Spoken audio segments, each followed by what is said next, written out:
taste, and all that good stuff. And then lastly, I wanted to get into something that I mentioned the other day. That the rest of this year, we're going to be focusing like a laser on women over the age of 30. I put that post up. At what age should women be too old to play games? And what age should women be too old to be confused? But one thing that's been really a spotlight has been on like this. Like this, a spotlight. More money, more problems for you ladies. The problem is so many women today, the older you get, the more stuff you have, the more you're afraid of losing. And the more money, more problems. More degrees, more problems. More money, more problems. Because here's the funny thing.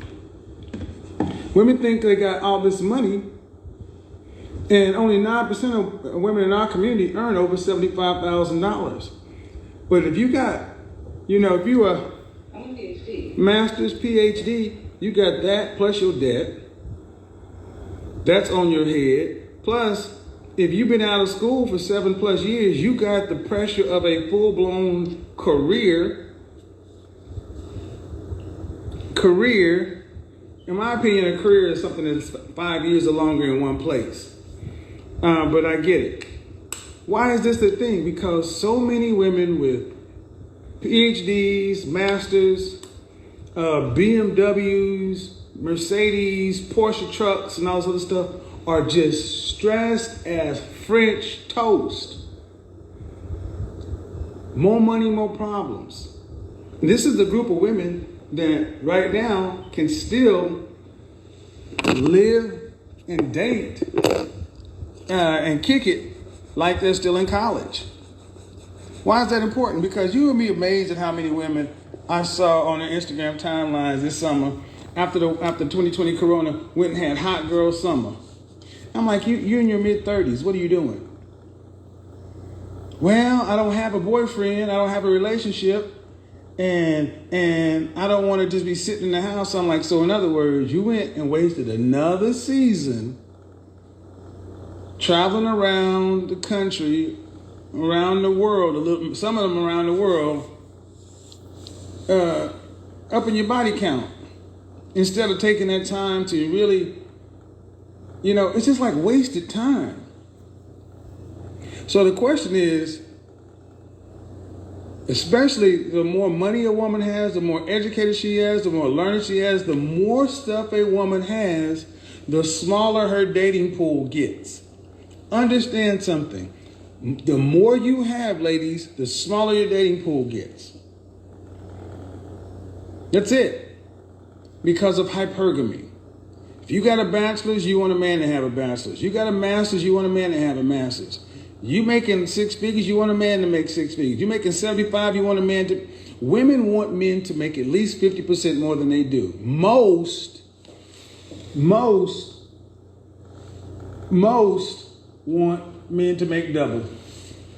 Most want men to make double. That's what most of them want. Most want men to make double. So, just math, ladies. If you are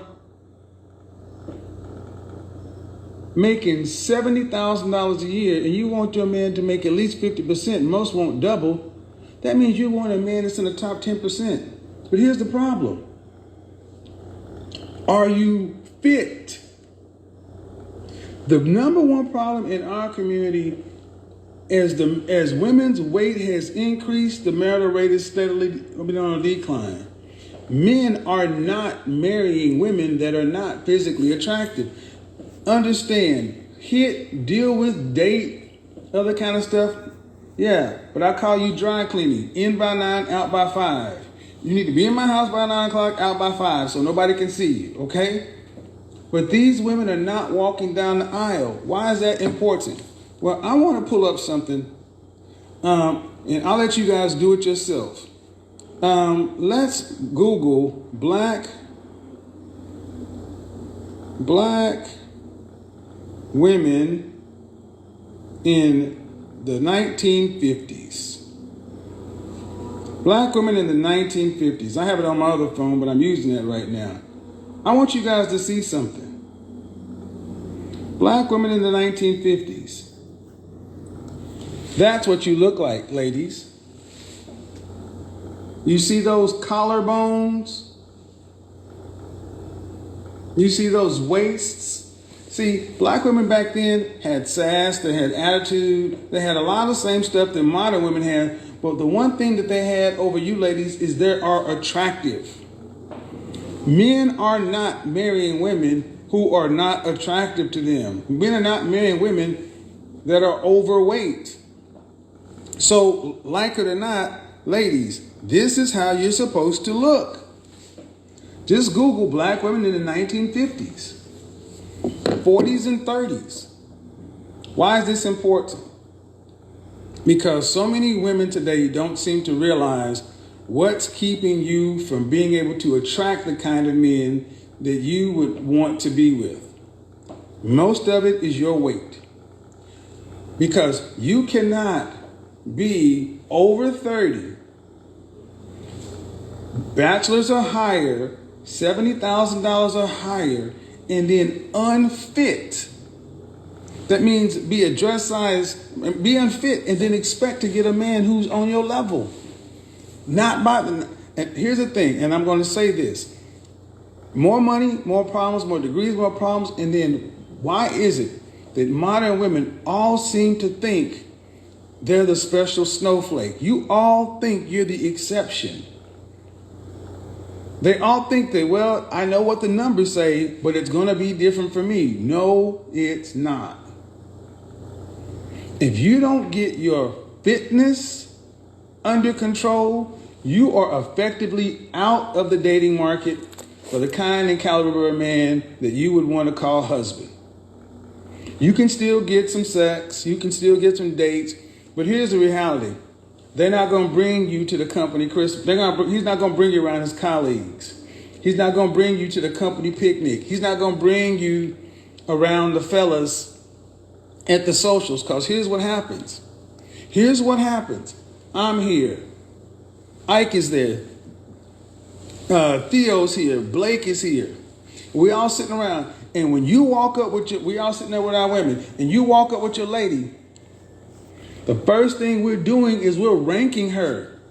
And the dude will be like, give me your approval. And you know if she's in the range, guys will be like this. But if she's not, you know we are going to give that man shit, because bringing her around makes us look bad. It's social peer pressure. Men will be like, man, oh man, you brought your Tuesday chick out? You brought your dry cleaning out? Ladies, this is how men think. This is why you can't go meet his colleagues or his friends, because men will drag you. They'll come up with all kind of nicknames and everything else and be like, all right, that's why he'll holler at you.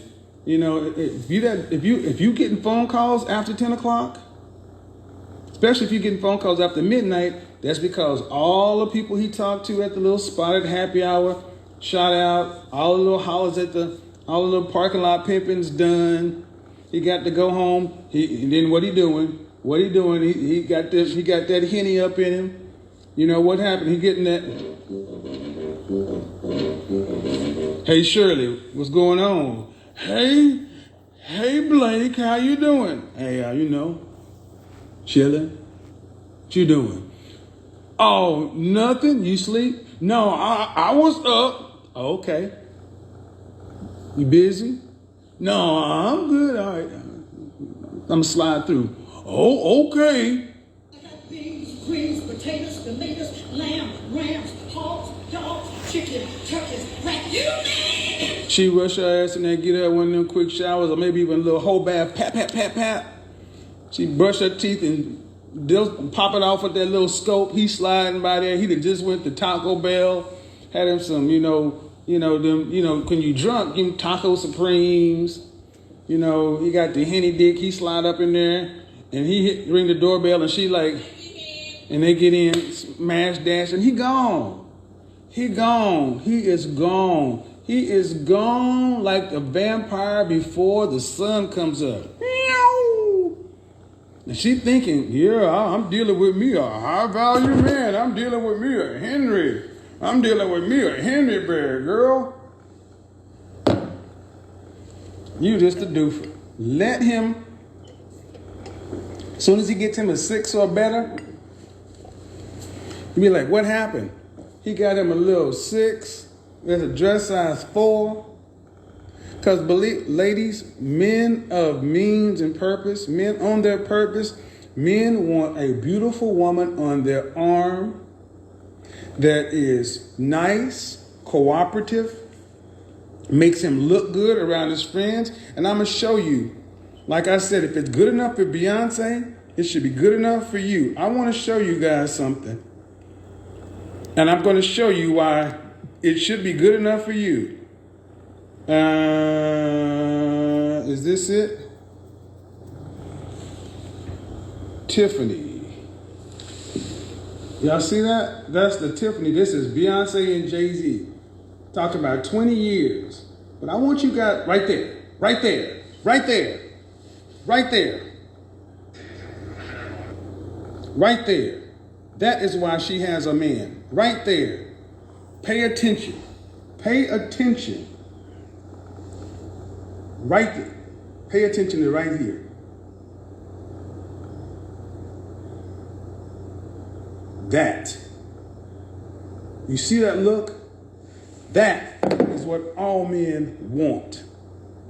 To be able to lay his head in her lap and she looking down at him with a loving look and gently, that is what it is. That's what keeps a man. That. You don't fake that, ladies. They ain't no matter. Fuck your WAP. That's what men want. Fuck your hot box and twerking and everything. That is what we want. That is what the kind of men you say you want demand. And they will not accept anything less. They'd rather be alone. So this is why your degrees and your jobs and all this other kind of stuff don't matter if you cannot be his peace.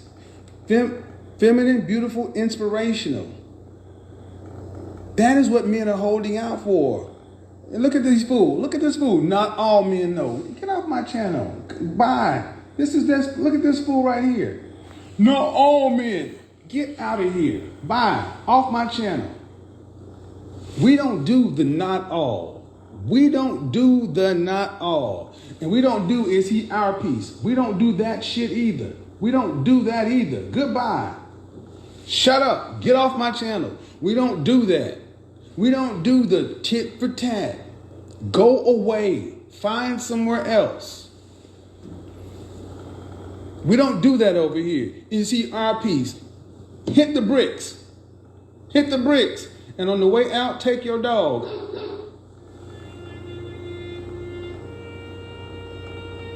Sick of y'all always talking about, what about him? That's why I told that lady the other day, shut up. It is men's turn. That is why Beyonce can tell you all the single ladies, and then run home to her husband. Because she's not worried about this petty ass tit for tat stuff. She is worried about keeping her man home. And you worried about being number one. You could be number one with your dog. You could be number one with your cat. Kick rocks. Ladies, get away from women like that. Do you understand that I did not even have a chance to make the point or the case before one of these peanut head scallywags come in and talk about, well, what about the ladies? Go move in with your girl. You two go find each other and y'all go move in together. I'm trying to help women decide who want to get what up. Do you see how happy she looked and how happy he looked? They were not worried about, well, is he her piece? Here's that. You need therapy. If you got a problem. Every time somebody speaks about doing something for a man, you got to think about something negative, fearful, or scarce. Get counseling. That is unhealthy, abnormal. Men are not your enemy. We're not the boogeyman. And if that's the only thing you can think of, the first thing top of mind, that's you. You got a problem. Something's wrong. You need to fix that. There is nothing a man out here can do to fix what's going on in here and in here. Making men in your present pay for mistakes of your past equals no future.